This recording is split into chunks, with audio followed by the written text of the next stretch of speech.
É através do experimento que a gente conclui que eu vou te mostrar aqui. Então, primeiro ponto. A intensidade da força magnética numa carga, ela é proporcional à carga e também proporcional à velocidade dessa partícula carregada. Esse aqui é o primeiro ponto curioso, porque até agora nenhuma força dependia de velocidade. E quando a gente está falando de velocidade, a gente também está falando de referencial. Então, aparece na natureza uma força que depende do referencial. Isso aqui abriu ampla discussão no mundo científico, e quando os cientistas começaram a pensar um pouquinho mais a respeito disso, como por exemplo o seu Einstein, as conclusões que eles tiraram mudou completamente o mundo e como a gente vê o universo. Isso é assunto para outra aula.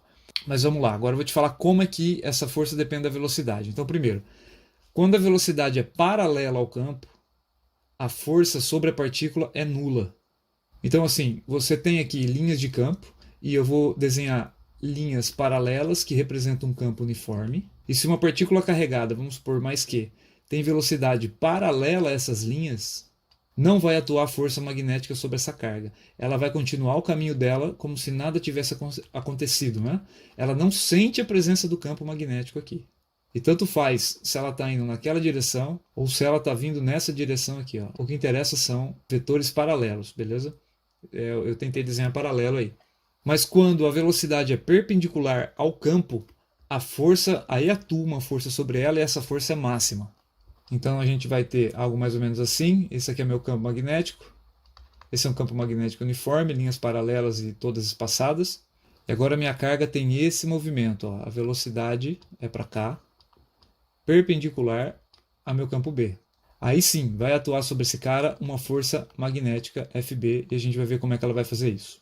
Vale comentar que qualquer ângulo intermediário entre 0 e 90 graus vai te dar uma força também, que é alguma força entre 0 e a força máxima que a gente estabeleceu aqui. Agora, qual é a direção e sentido dessa força?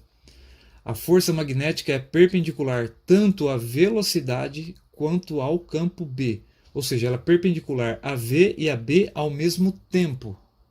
Você consegue imaginar uma força que é perpendicular a um vetor V e a um vetor B ao mesmo tempo? Para desenhar isso, cara, você vai ter que pensar em 3 dimensões. Você imagina que tem um plano aqui e esse plano contém o vetor V e o vetor B. O vetor força magnética é um vetor que não está contido no plano definido pela velocidade e pelo campo magnético. Mas olha que interessante, os matemáticos eles já tinham uma resposta para o que está acontecendo. Você já ouviu falar do tal produto vetorial? O produto vetorial definido entre dois vetores é aquele que te gera um terceiro vetor perpendicular àqueles outros dois. Então a força magnética, na verdade, ele é um produto vetorial entre velocidade e campo. Último comentário é que cargas opostas apresentam forças magnéticas opostas. A carga positiva é atraída para uma direção e a negativa para outra, mesmo tendo a mesma velocidade no mesmo campo. Bom, em resumo, em notação matemática, é assim que a gente escreve a força magnética. Esse vetor ele é igual à carga, ou proporcional à carga, e proporcional ao produto vetorial da velocidade com o campo. E é nessa ordem que você lê. Hein? Você não pode escrever o B vetor V. O produto vetorial, a ordem importa, certo? Então você faz o produto vetorial de V com B. Velocidade com campo. Qual é a unidade de campo aqui? Certo? A unidade de força a gente conhece, é Newton. A unidade de carga é Coulomb. A unidade de velocidade é metro por segundo. Então, se eu jogar esses caras para o lado de lá, a unidade do campo é Newton dividido por ampere vezes metro. E toda essa unidade aqui vai receber o nome de Tesla, cujo símbolo é o T maiúsculo. Em homenagem ao grandíssimo inventor, engenheiro, físico, tudo de bom aí, o Nikola Tesla, nessa pose sensual.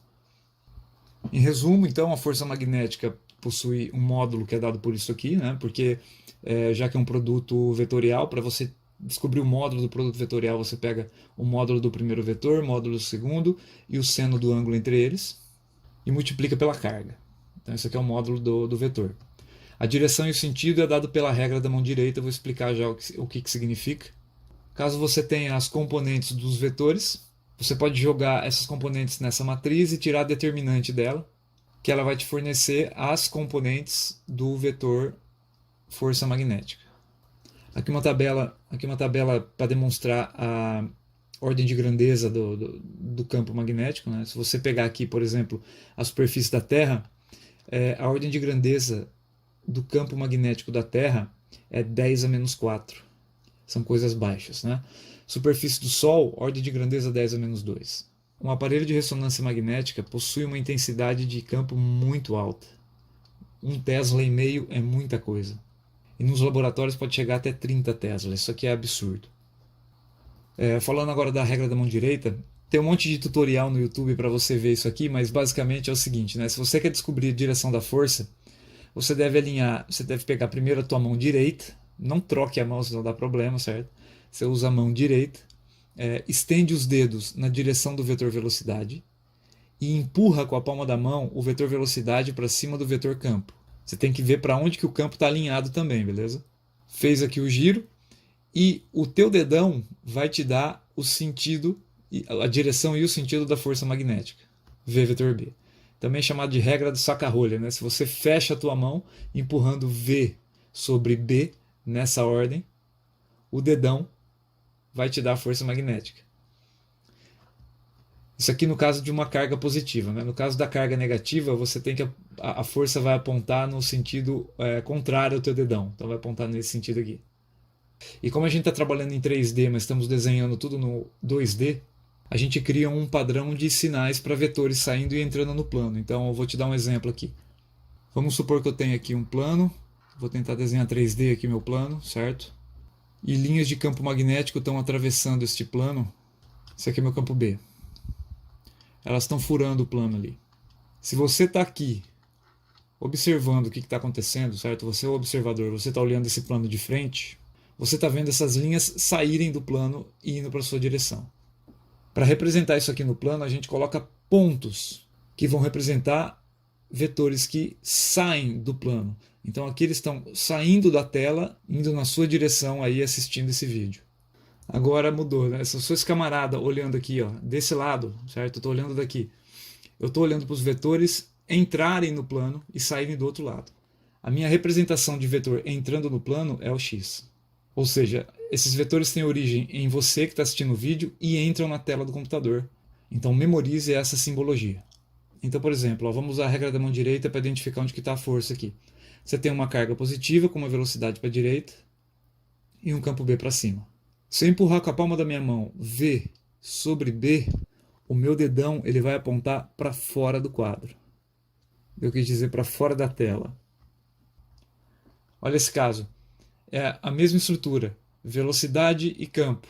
Se eu usar a regra da mão direita e empurrar V sobre B, eu teria uma força saindo. Mas como é uma carga negativa, eu preciso inverter o sinal. Sobre a carga, a força F entra no plano. Vou colocar um B aqui. Então esse próton, ele sairia da tela e pegaria no seu rosto, e esse elétron ele entraria na tela e bateria, sei lá, atrás da tela do computador aí. Outro exemplo aqui, ó. Uma carga positiva com velocidade aqui para a direita, passando por uma região de campo que está entrando na tela. Se você fizer a regra da mão direita, você vai perceber que o vetor força aponta nessa direção e está contido no plano da tela. Tenta fazer o exercício aí. Tenta projetar esses três aqui, ó. Faça você mesmo. A força sobre esse elétron vai apontar nessa direção. A força sobre esse próton vai apontar nessa direção aqui. E a força sobre esse cara vai estar para essa direção aqui também. Ó. Beleza? Então, faça um movimento aeróbico aí e tenta organizar a tua mão direita para fazer o produto vetorial certinho. Uma aplicação famosa de campo magnético acelerando cargas são as famosas TV de tubo. Então aqui é para a gente ver a ordem de grandeza das coisas. Aqui está a velocidade do elétron, aqui está a intensidade do campo. Essa orientação é a orientação do campo B, 60 graus com X, e está contido no plano XY, ou seja, a velocidade está sobre o eixo X, o campo B está sobre o eixo XY. Se você jogar V sobre B, o dedão aponta para cima, só que como é um elétron, carga negativa, você tem que apontar a força no sentido contrário. Mas eu só quero o módulo da força magnética. Então se você quer o módulo da força magnética, você vai pegar a carga, multiplicar pela velocidade, o módulo dela, né? Multiplicar pelo módulo do campo e pelo seno do ângulo entre velocidade e campo. Se você fizer essa conta, você vai obter uma força de módulo 2,8 vezes 10 a menos 14 newtons. É uma força bem baixa, mas suficiente para jogar o elétron para lá e para cá. Também quero que você faça de tarefa esse exercício aqui. Vou cobrar de você, de alguma maneira, mas a lógica é a mesma. Primeiro você usa o produto vetorial, encontra o vetor f e depois tira o módulo do vetor f. Beleza? Então fica de tarefa para você praticar.